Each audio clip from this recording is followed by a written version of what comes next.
Hey, everybody. Welcome to Steampunks in Space.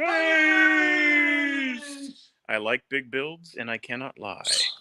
This is your host, Dave Lee of Hatton Cross Steampunk, and tonight we are featuring maker Michael Parodi of Master Creations and also Hatton Cross Steampunk.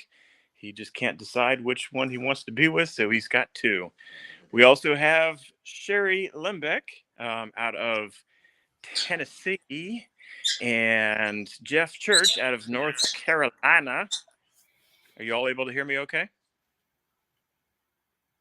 I'm getting head nods north to south, north to south. It looks good. And yep, all right. Oh, and that is Sherri's husband. What is Sherri? What's your husband's name? John. John. Who shall not be disobeyed. John. He who welds stuff. Actually, John shall not be disobeyed because he was like special forces guy, so we're afraid of him. So, Snake eater. Oh, I mean, he was a cook in the army, and you never mess with the cooks, Because they're eating snakes. right? Amen, brother. Well, we are going to do tonight, tomorrow, Wednesday, and Thursday. We're going to highlight each one of the four of us. The other three will heckle provide commentary. And we're going to give you updates of our builds. So, and these are all builds that are being built to debut at the Atlanta Steampunk Expo in, you guessed it, Atlanta, Georgia.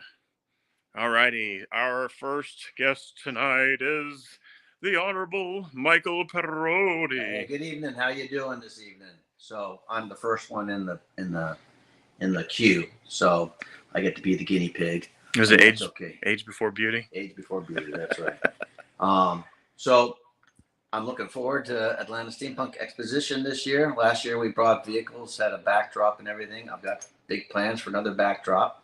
And I also have big plans for a vehicle and possibly two vehicles. So let me show you this. Well, hold on a second. So you got one vehicle that is just assembled partially today. Today, about 20 minutes ago. And how many days is it till Atlanta Steam Expo? It's about a month. A month. Yeah. Oh, well, shoot, you can build 3 or 4 vehicles in that time. So not only that, but you're gonna take a shot at a second one. That's right. That's it. I mean, go big or go home. That's right. If you can't stand the heat, get out of the kitchen. That's what I always say. So, anyways, so this vehicle you're looking at here is started out as a tugboat, one of those boats that you when you go to a man-made lake or even a regular lake, and they usually would put an engine in here, and you could putter-patter around the lake. That's not how we do it in steampunk. So it's been put on the base of a heavy-duty wheelchair. You can see below here. This box just got finished about an hour ago. And what you're seeing is a silver base. That base is actually mirrors. My hope is there smoke to go with those mirrors? Maybe. If I have enough time, I might put smoke. The intent is that when you pull the cover or the protective sheet off, all you'll have is mirror, and I'm hoping that it will give the effect that it's floating, so it's actually flying. That is genius. Yeah, if I do say so. So this is all Dave's fault. Dave is an instigator. About 9-10 years ago, he got me involved in steampunk. He says, "You're gonna really love this. It's great. It's right up your alley." And then since that time, while I usually work up in DC and I come home on Thursdays before COVID, and he would send me a picture on Facebook Marketplace and say, "Hey, did you see what I sent you?" It's like, "No, Dave, I'm driving." But when you get to a stop sign, the back roads, take a look at what I just sent you. And it would be some fantastical vehicle. And you're like, "Wouldn't this make a great vehicle?" And it'd be like, we had the monowheel was one of those. Yeah, tugboat. This tugboat, he sent it to me, and I was like, "What am I supposed to do with that?" He says, "Well, you'll think of something." And I said, "Well, yeah, I've already started thinking of something." said, where is it? He's like, New Jersey. So I informed Sue, my wife. Thank God she loves me. I said, we're going up to New Jersey. Why? Because I'm going to pick up a tugboat. What the hell is a tugboat, she says. So it's one of those boats with an inner tube, has a motor in it, and you drive it around in the water. She said, well, you can't drive it out in the Chesapeake. I said, I'm not going to put it in the water. She said, what are you going to do with it? I said, I'm going to make it into a flying saucer. What else did you do with the tugboat? Duh. Duh. So this vehicle's been in the works for about 2 years. And it's taken some time to get it together. I got off on other tangents. I made the tractor here, which is another Dave. I take no credit for this one. Dave was going to throw away that hood. Yeah, that's right. It did start off because I said, "Hey, I got a tractor hood. You want?" And then it turned into a whole vehicle, which was in our Christmas parade, which is why it's all decked out in holly and mistletoe. And it lights up. But we digress. See, it's got lights. Yeah, this was the Krampus mobile. Krampus. So. For one Krampus, so it was just it was a parade. We were Kramp High. That's right. Krampuses or something. So you can see what Dave brings to this mix. He ends up making. Okay, I'm an instigator. I admit. So right now, this is like the basic phase. We finally got it. The vehicle's on. The tugboat is on the box. It's the flying saucer. Oh, that's right. The flying saucer is now on its flying platform. There you go. The batteries have been I had to buy new batteries, and now it actually moves. And so to prove that it works, right now I have to get up using a ladder. Do you need me to stabilize? As I fall over on my head. I mean, all spacecraft have some sort of ladder that you have to climb to get into. So there you go. I mean, and you're going to be in your Buzz Lightyear with this? No, there's no way I can wear Buzz Lightyear wearing this, but I am going to have a bubble helmet. A bubble helmet, okay. Yeah. So you want to move that thing? Don't you have a Marvin the Martian? I do. Oh my gosh. Take me to your leader, Earthling. Let's see, can I turn it on? Oh, let me just back up.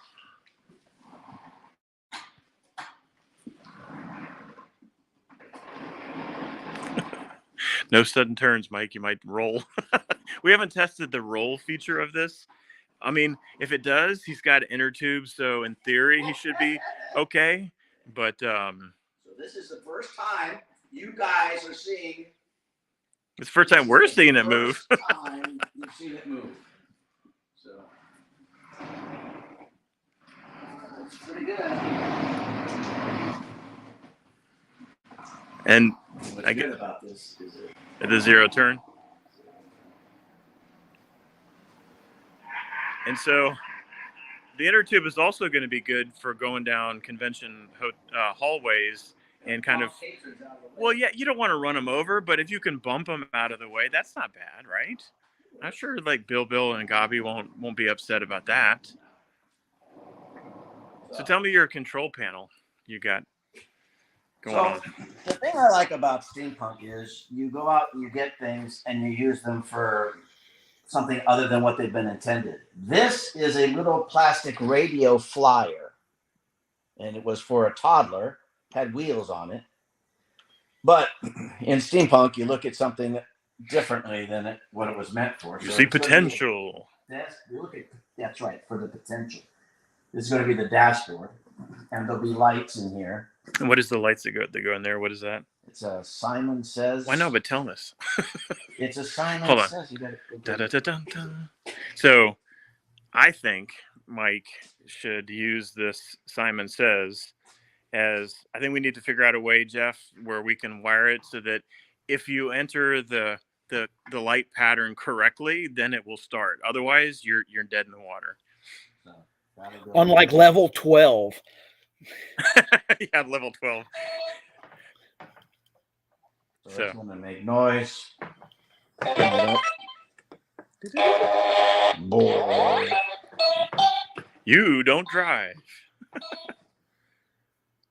And the other thing that I'm going to be using, now if I can just get it to shut off. It took like a half an hour for him to turn it off the other day we were working on this. It just was like making all this noise. Now, of course, it's not going to go. Okay, so I turned it down. It's going to continue to go. I'm also going to have Rubik's Cubes. Oh, yeah. Who was it that made that awesome suggestion? Remember? Somebody, was it Tony? Somebody made the suggestion. They're like, oh, if you're going to use Simon Says, you have to have like fuzzy dice and Rubik's Fuzzy Cubes. dice. He said fuzzy dice, and I went to Rubik's Cubes. It just turned off. Don't touch it. It's like, what were those dolls that like you give that the Furbies or whatever that would like in the middle of the night be like, you're not sleeping. Are you? So the Rubik's Cubes and the Simon Says are actually, everybody on Earth believes that Rubik's Cubes are a device for solving puzzles. No. Each way it turns with a different dynamic is a coordinate in space. So I would get lost and never return home. Never get So between the Simon Rubik's Kubrick I see what you did there. navigation system. That's brilliant. And of course we're gonna have to add a whole slew of like lights and there are what are the horns? Oh, here we go. These are the horns. No Austin Powers jokes. Hold on. Hold still. Where you go? Come here. Do it, Yui. Come around. Hey, we're gonna have to name this one Dunkin' Donuts here. So the horns are supposed to go something like this. They're gonna be part like thrusters and stuff. With buttons to push. Heck yeah. And then the control panel obviously gets a bunch more things and gauges and what else is there? Are you going to paint any of it other than, I remember we just leaving it white, black, and yellow? Yeah, white, black, and yellow.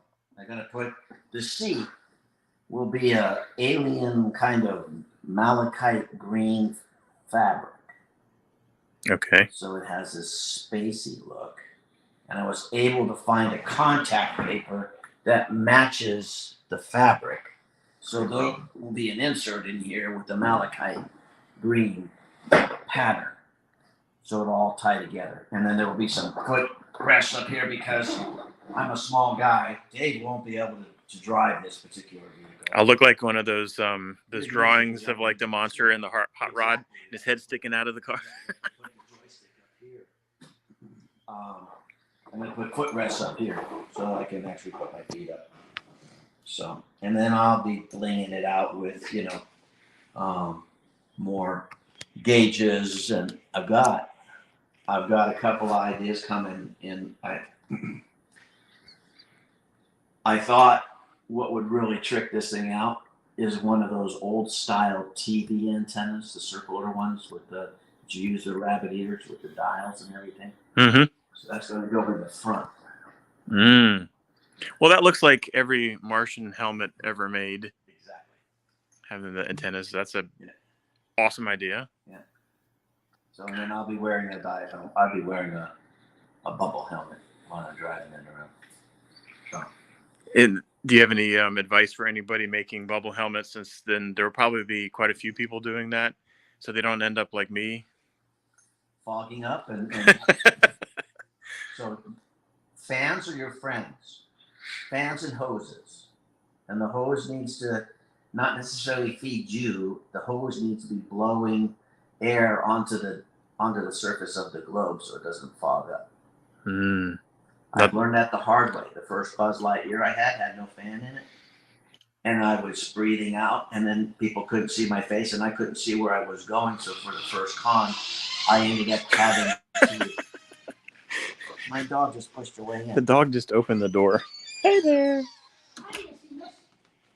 So for the first con that I was Buzz Lightyear, I had to walk around with the helmet in my hands, And people say, I want to take a picture of you in your helmet. And it was like, okay, you need to be ready to take the picture. You know, like people get their phones and they're trying to figure out, wait. You can't wait. You got to be ready to take the picture. You let me know. And I'll put the helmet on and hold my breath so you can take a picture, because as soon as I breathe out, it's going to fog up the bubble and you won't get a picture that you'll like. So I learned quickly right after that con to install a fan. So I have a fan on my back that feeds a hose into the helmet.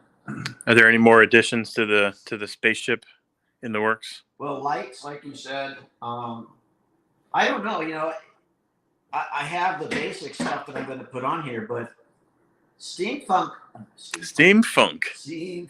Had a little nod out there to Montague Jacques Fromage.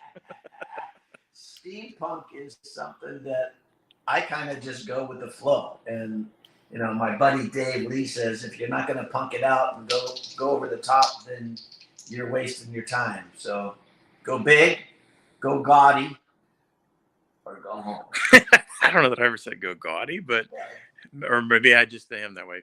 Well, so last year at the Atlanta Steampunk Expo, we had the death match races, and you were one of the competitors last year. Look at that fine picture there, the fine exemplar of genius. That on the left you see Sherri's.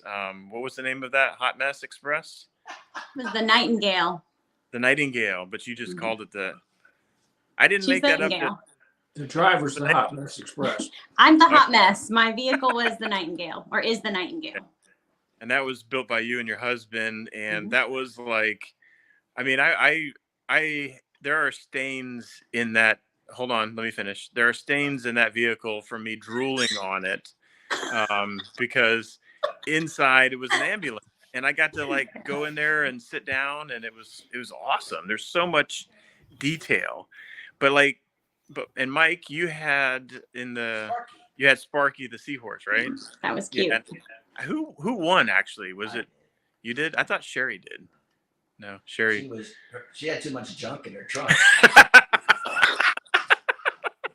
Okay. So from your experiences as the winner, well, first off, let's just say the deathmatch races, despite its name, the goal is that nobody dies. Especially when the light comes. But we do increase the odds of that happening by making our safety cones humans with a cone on their head. And surprisingly, every time we do this, somebody does volunteer. And so so far we've had zero. Yeah, we've had zero cone fatalities. But if they did die, I was prepared. That's right. We had a nurse. And so this year, if anybody dies, we'll have an actual nurse on hand. So we'll be good. Yeah. I mean, well, just dump them out the exhaust port. So there are three parts to it. There is a slalom, there's a drag race, which can be either the vehicle or if you do dress and drag and actually race like Tobias did one year, that would be fine too. And then there was the circuit one. Yes. Yeah. And so we're of course going to do this again, but having an actual title, the world championship belt in your grasp, are you prepared to lose it to me or Sherri or Jeff? I didn't get a belt. Well, okay, so this imaginary belt that you didn't get. Belt. I'm hanging on to it this year. So, but what have you done for your vehicle to? This isn't the vehicle I'll be putting in the race. Oh, hold on a second now. Do you all smell some foul play? No, I did the bait and switch. I had the vehicle that was the Nautilus. That was the theme of the show, and we had it in front of but I built Sparky because he was going to be fast. Ah, so that's your second ship is probably your ringer. So that's how you win, ladies and gentlemen. In Steampunk, you cheat. That's not cheating. There was no mention of you can only enter one vehicle. You can only come to the con with one vehicle. Nothing that was ever said there. That's true. So two's allowed? Or what? You know what? Bring as many vehicles as you can drive. We will accommodate. Yeah,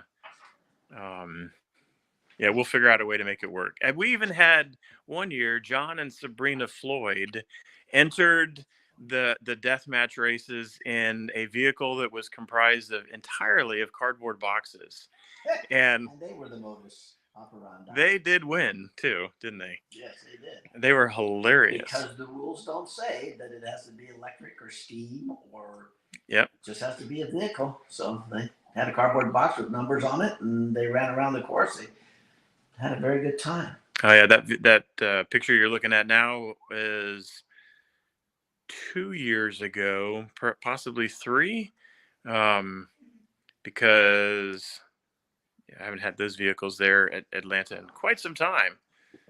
Well, the middle one is the firefighter tricycle, which is the actual deathmatch vehicle, because you take your life in your own hands when you drive it. Well, when you take something that's very unstable, it turns really, really Willy Wonka, and it goes about 25 miles an hour, and you don't have a brake. You're really, I mean, I did add brakes later, but yeah, maybe we'll get Terry to come down from Maryland to enter that in. So, I mean, who do you think is going to be first in the deathmatch races? I'm looking forward. Well, I'm going to be first. So, who's going to be last?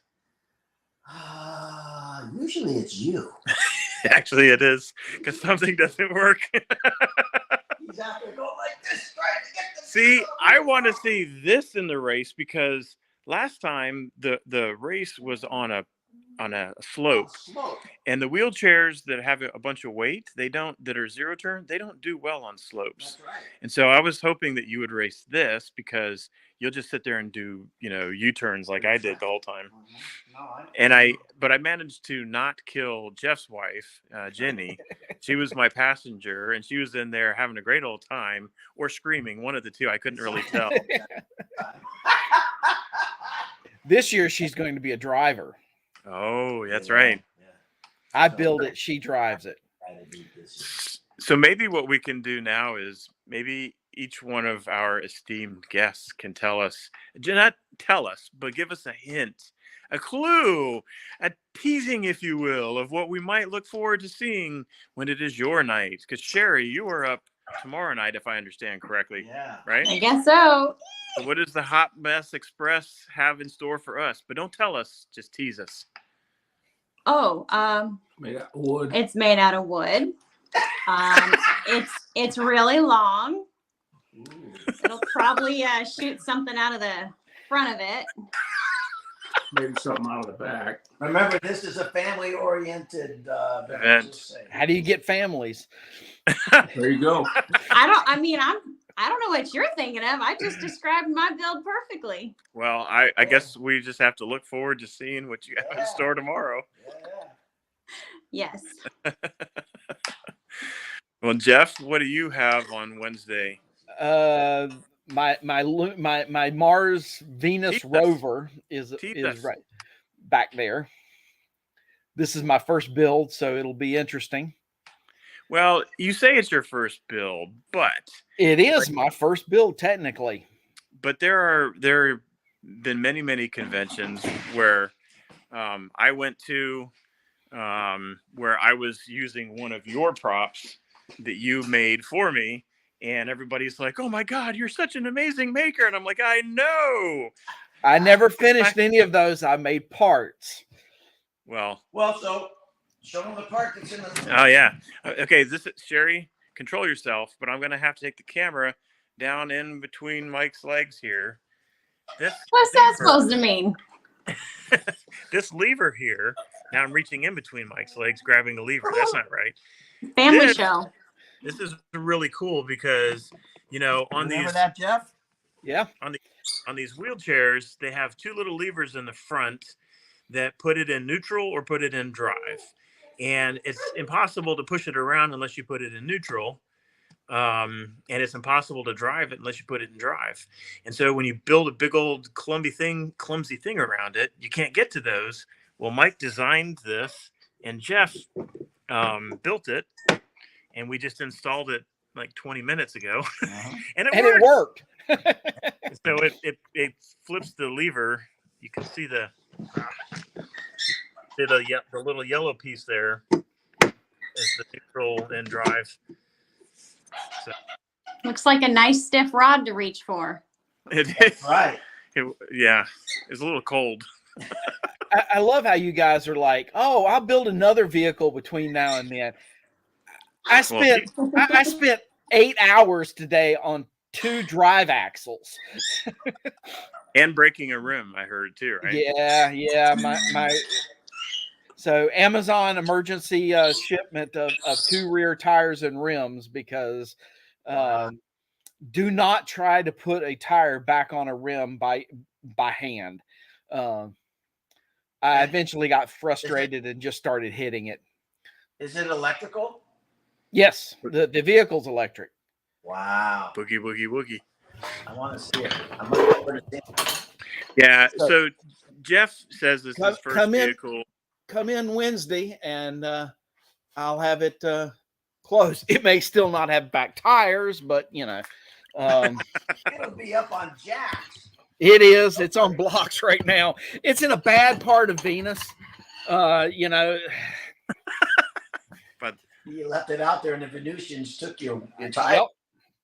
Yeah. You know what? Just put just zip tie a ratchet strap, some skateboards to the back, and you'll be fine. You're good to go. That's what Dave would do. You'll just skate on through. Yeah, it seems to take me forever to build one little thing. So what I was saying earlier is this vehicle's been in my head for 2 years. I just needed to pull all the parts together, and I was able to do that. So the parts are all around the shop. I just had to figure out what was going to go, how I was going to put it all together. So, and one of the major things was that lever that you made for me. What I do with my builds is I try to work out ahead of time, because I've learned through the School of Hard Knocks. It's a hard knocks life. Sorry, I couldn't resist. I try to work out how you're going to move the levers and how you're going to tie the thing down. And I try to work on how, if you have to take it apart, how you're going to take it apart, right? Dave likes to just bolt and screw everything together and not worry about how he's going to work on it. Yeah, true. Yeah, I know. And I think that I'm not throwing you under the bus, Sherri, but you learned last time with your first vehicle some of the things not to do, like overweigh the axle weight on your ambulance, or to make it small enough that you can get it in the door in the building. Although looking at this, I'm really concerned because I don't know. I think, what did we measure this? This was 62 inches, though, wasn't it? So 5 foot 2 inches of width. And then when we looked up ADA, 36 inches. Well, for a double door, it was 62, right? So one would assume. And I know that when you have a door and you open it up like this, part of that door takes away some of that width. So this is going to be fun. We may have to go full speed and just ram right through, or spray some Pam, some olive oil on the side and squeeze it through. But now your tank and stuff will fit through the door. Yeah, the tank's pretty narrow, though. Yeah. It's just see, that's one of the things you learn.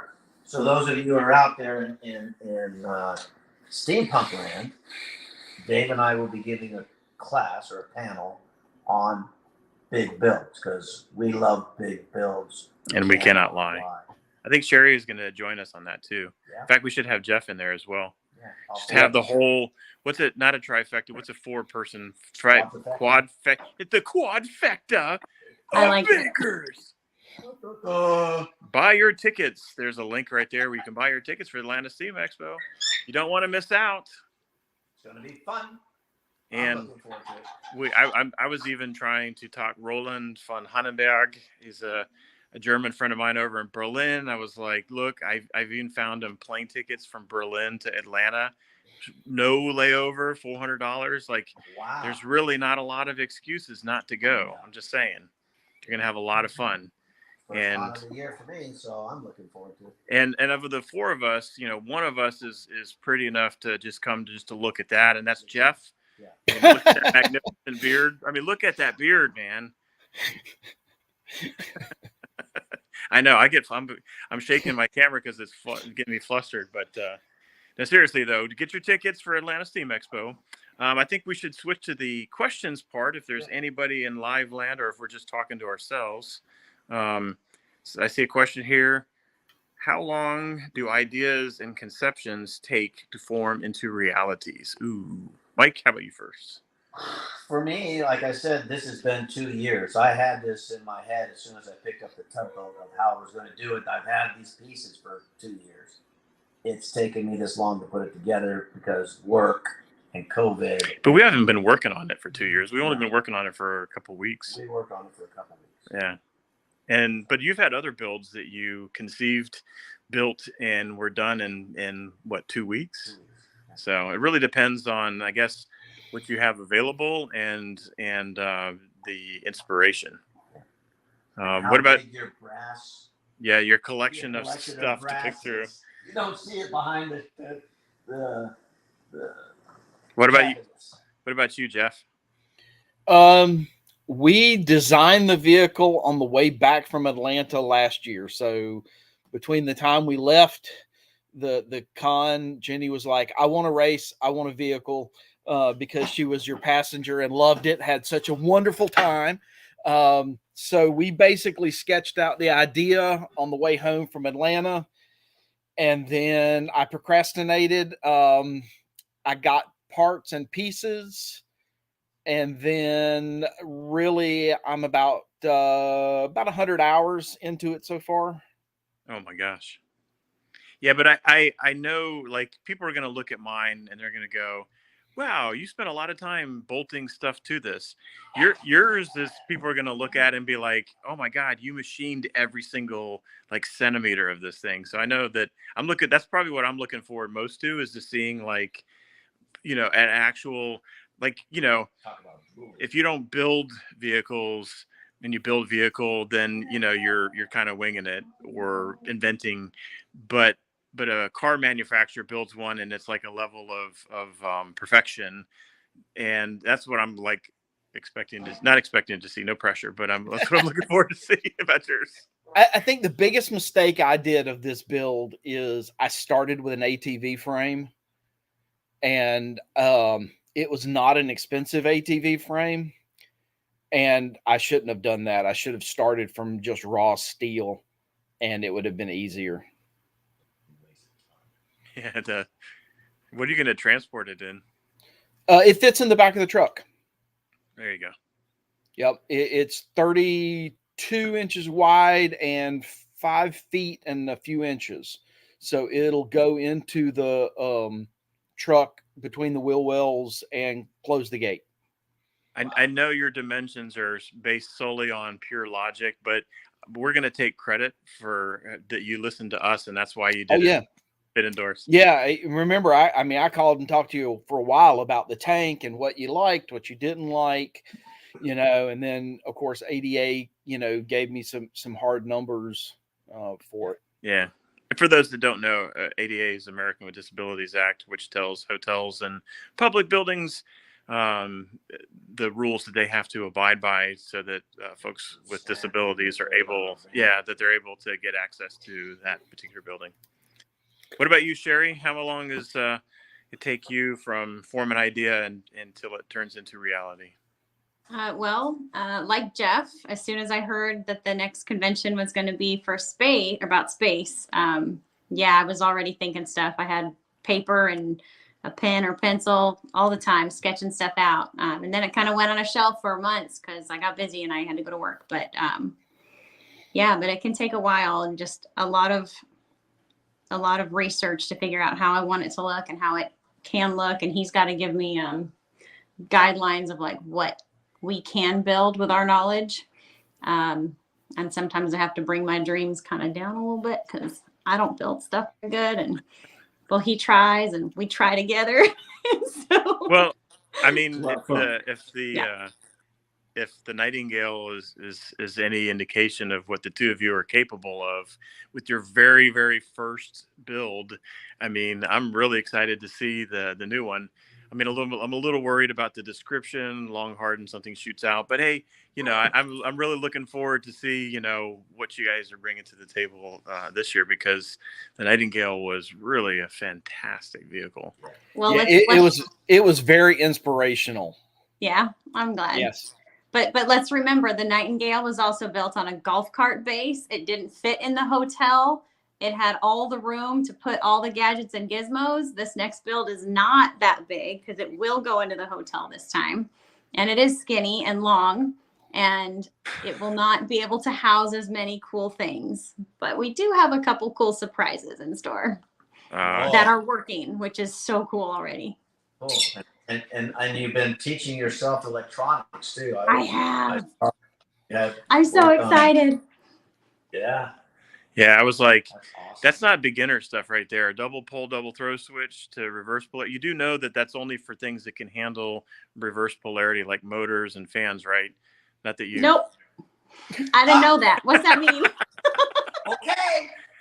Because if you reverse polarity on something that's not looking forward, you release that magic smoke. Be careful. Oh, well, Said what we there had. might be flames.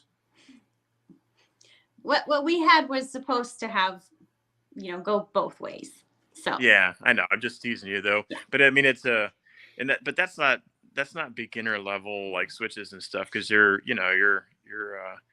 was cool to see. I was giving you a Facebook and mental high five. That's right. thanks. Well, do we have any more questions? Yeah. So From one of the questions was, do you enjoy the process of creating and making, or the process of drafting up the vehicles more? I consider them both.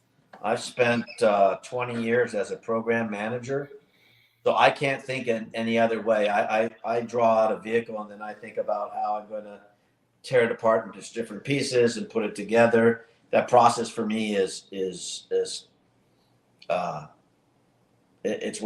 of what I enjoy. But then when I put the vehicle together, then I really enjoy the creative process of putting it all together and then seeing the final product. Yeah, and he has sent me PowerPoint presentations before of an idea for a build. I'm like, no, I refuse to look at a freaking PowerPoint.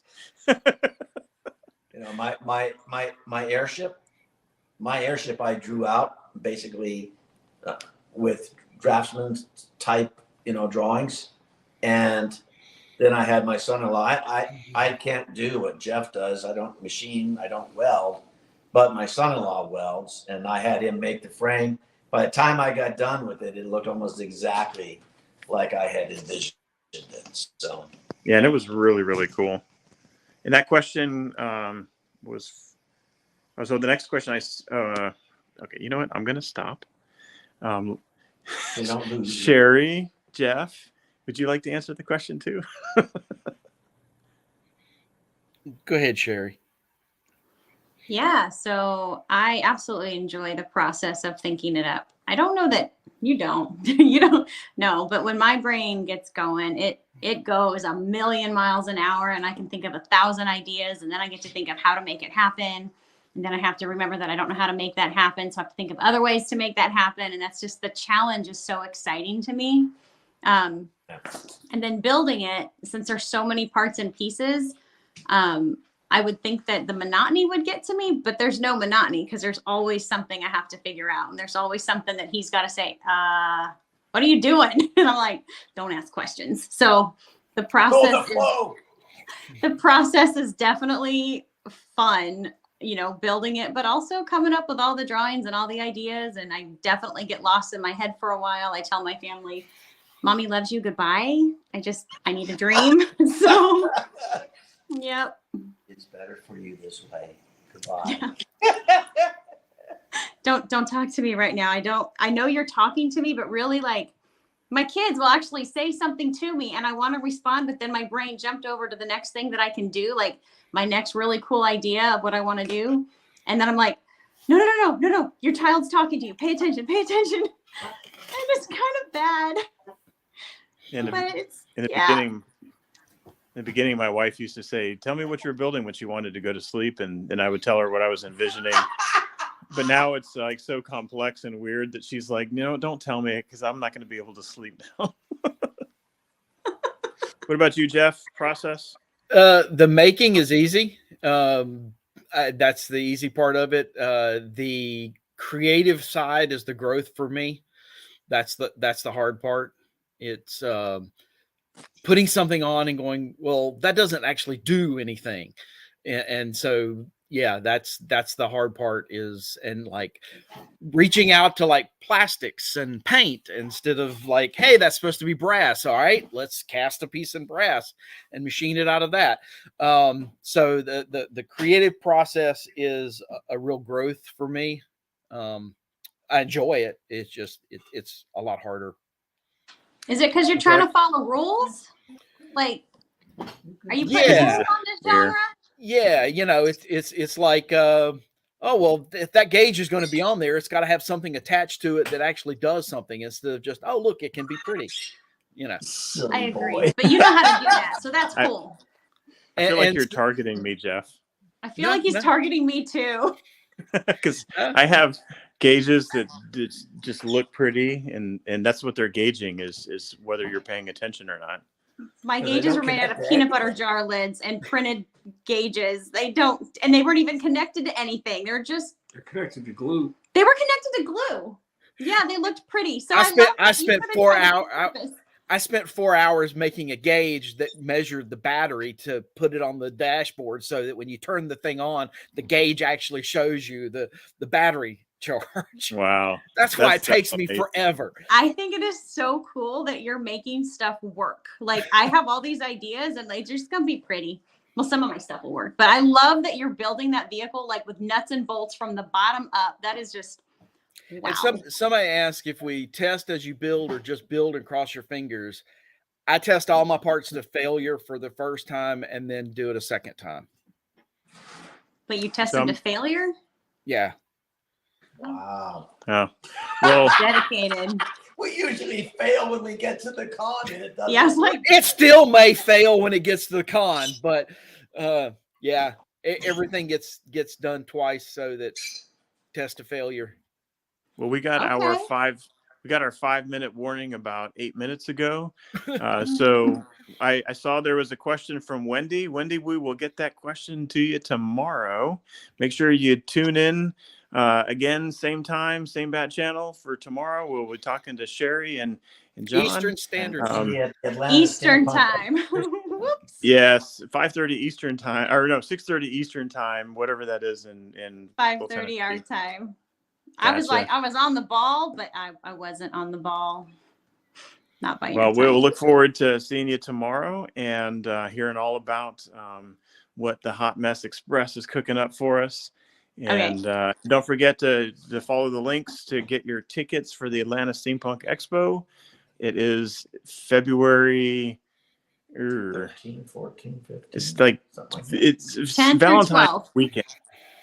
10th through 12th. Yeah. 10 through 12. There you 10 go. through 12, that's what it is. February. Wait, can I have And one more question real quick? These vehicles are much cooler to see in person, so you can touch and look and everything. And mine is a passenger vehicle, so I can give you a ride. The others can't do that. Hey, Mike, can your flying saucer, is that inflatable? Can I pop that with the tip of my build? Tube. You're gonna lance his tube. Wait, we can add weapons. Oh, you don't have weapons on yours? Oh, I will now. Weapons. I got cannons. No. Oh, heck yeah. Pop my inner tube. It's already deflated anyway. You cannot pop it. I can pop it. So Dave, are there limits to weaponry? Oh, you know what?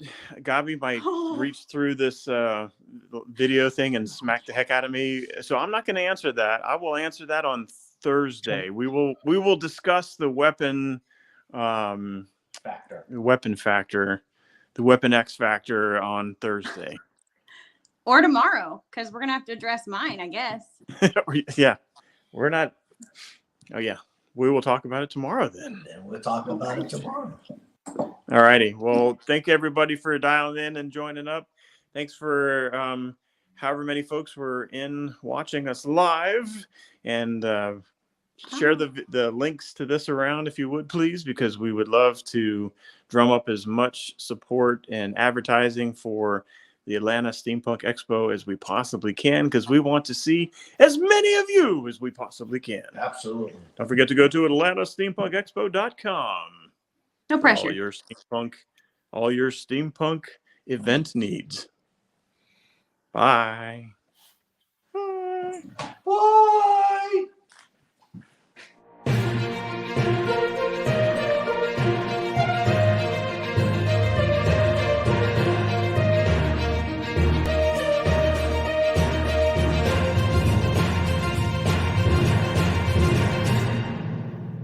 About what? You Well, being able to talk. yeah, Jeff was right. We have no trouble.